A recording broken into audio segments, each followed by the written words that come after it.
What if there was a place where marriage ends with a pot? Neighbors speak in completely different tongues, and spirits still live in sacred houses carved from jungle lore.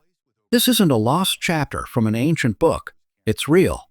It's Papua New Guinea, a land of over 800 tribes, untouched forests, and cultures older than most civilizations on Earth. From volcanoes and warrior dances to traditions carried through crocodile scars and sacred drums, this place will leave you speechless.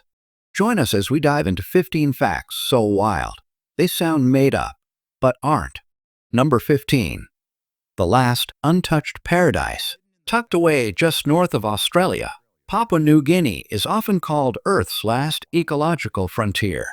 It's about the size of California, roughly 178,000 square miles, but its rugged terrain is nearly impenetrable. Over 85% of the land is covered in dense rainforests and mountainous landscapes. Amazingly, only 3% of the population lives in cities.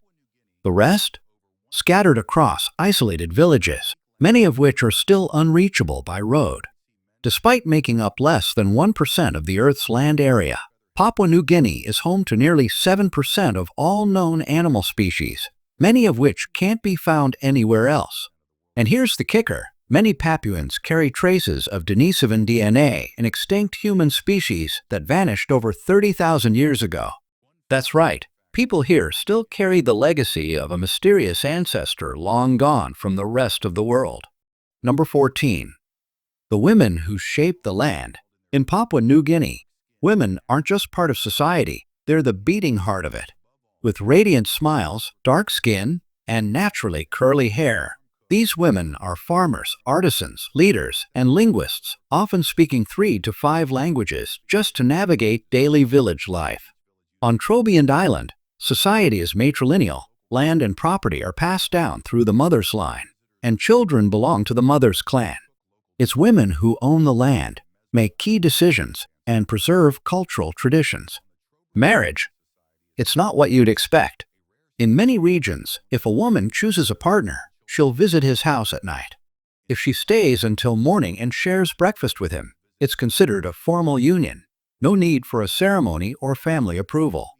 And if she chooses to leave, she takes her children and a cooking pot.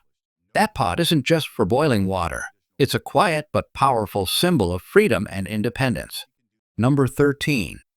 The tree kangaroo. Jungle acrobat. High in the treetops of Papua New Guinea lives one of the most enchanting creatures on the planet, the tree kangaroo. Unlike their hopping Australian cousins, these furry monks of the forest are slow, thoughtful climbers, perfectly adapted to life in the canopy. With huge feet, hook-like claws, and a long balancing tail, they can leap from 60-foot high branches without injury. But on the ground? They're hilariously awkward, often stumbling during short hops like someone jogging in oversized flip-flops. Covered in golden and reddish fur, with wide eyes and gentle movements, tree kangaroos seem like animals out of a storybook. They'll lick their paws, scratch their heads, and curl up like sleepy woodland spirits, rare, precious, and unforgettable. Number 12. The Asaro Mudman, ghosts from the jungle. In the misty highlands of Papua New Guinea, deep in the jungles around the village of Galka, lives one of the most hauntingly beautiful traditions on Earth, the Asaro Mudman. These mysterious tribesmen are known for their eerie, oversized mud masks, complete with twisted mouths and sharp horns, making them look like spirits risen from the earth. According to legend, centuries ago, Asaro warriors smeared themselves in white clay and crept out of the mud to escape enemies. But when the enemies saw these ghostly figures emerge, they fled in terror, believing they were witnessing supernatural beings. Thus, the tradition of the Mudman was born. To this day, the Asaro people perform ritual dances, hunched and slow, moving like ancient spirits crawling from the underworld. Their every movement is designed to mesmerize and intimidate. The person who crafts the most frightening and unique mask is celebrated by the tribe as a master artist. It's more than just performance. It's cultural heritage preserved through clay and fear. Visitors can witness the Asaro Mudman at the famous Mount Hagen Cultural Show or by visiting Galka Village, but never go alone. A local guide is essential, not just for safety, but for respect. They'll help you navigate tribal customs, avoid taboos, and ensure your presence is welcomed, not intrusive. Number 11. Pigs more valuable than gold. In Papua New Guinea, pigs are more than livestock. They're currency, status symbols, and beloved family members. Forget money or real estate. In many Papuan cultures, a person's wealth is measured by how many pigs they own. From bride prices and peace offerings to funerals and initiation rites, pigs are central to almost every major event. If a man wants to marry, he needs to offer pigs. If a dispute needs to be settled, present a pig. Even the unexpected death of a pig can trigger a mourning ceremony as elaborate as one held for a human. And the bond between people and pigs goes far deeper than economics. Many pigs are raised inside the home, sleep beside their owners, and are even given names like Big Mama or Bossy. During festivals, pigs are dressed in flower skirts and paraded like honored guests.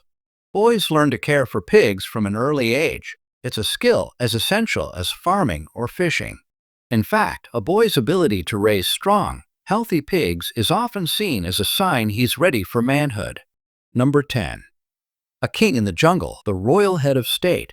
In a land where villagers wear feathered headdresses, hunt with spears, and paddle dugout canoes, the official head of state is King Charles III, residing nearly 9,000 miles away in Buckingham Palace.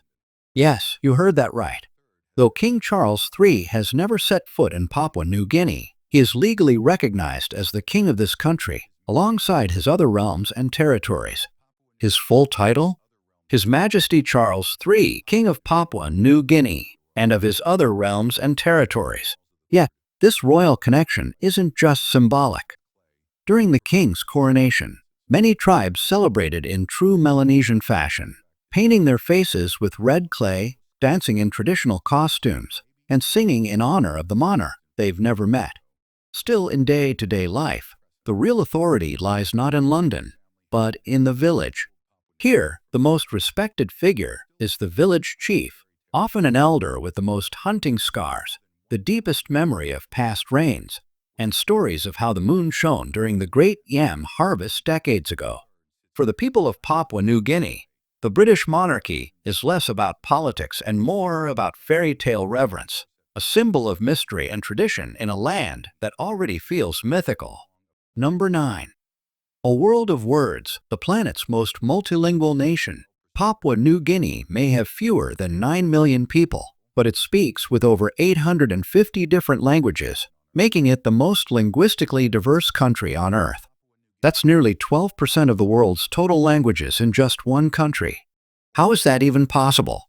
For starters, many villages are so isolated, they've developed their own entirely distinct languages, even if they're only a few miles apart.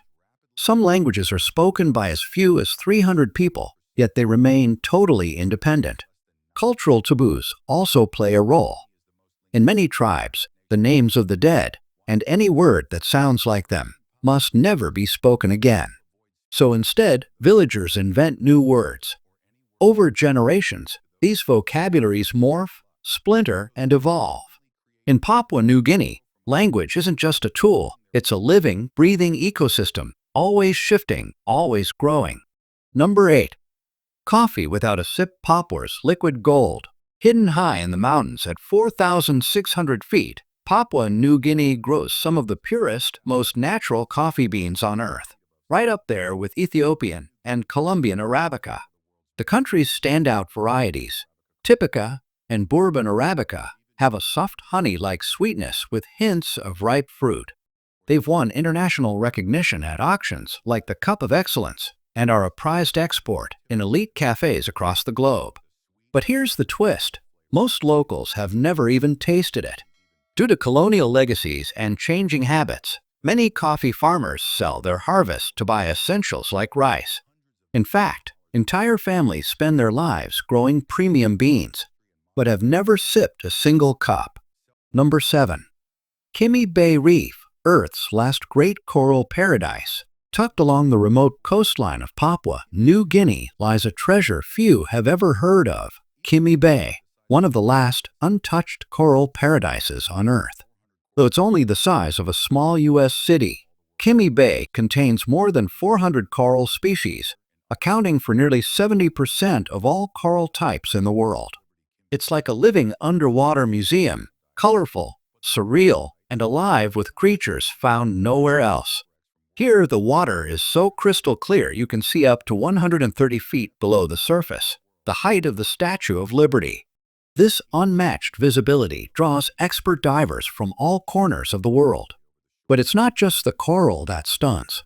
Beneath the surface lie ghostly World War II shipwrecks, now enveloped in glowing coral and teeming with marine life. Diving here feels like entering a lost dimension where history and nature collide in the silence of the deep. Number 6. Festival culture, where 800 tribes become one. What happens when over 800 tribes, each with their own language, customs, and costumes, decide to throw a celebration? Papua New Guinea becomes the world's wildest cultural stage.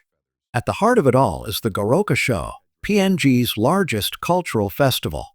Every year in September, over 100 tribes descend from the highlands dressed in bird of paradise feathers, red clay face paint, seashell jewelry, and headdresses made from leaves and bone. It's not fashion. It's identity, history, and pride, worn like a badge of honor. The air pulses with the sound of tribal drums and ancient chants echoing across the valley as dancers move in sync with the rhythm of their ancestors. It's like a prehistoric opera set in Technicolor.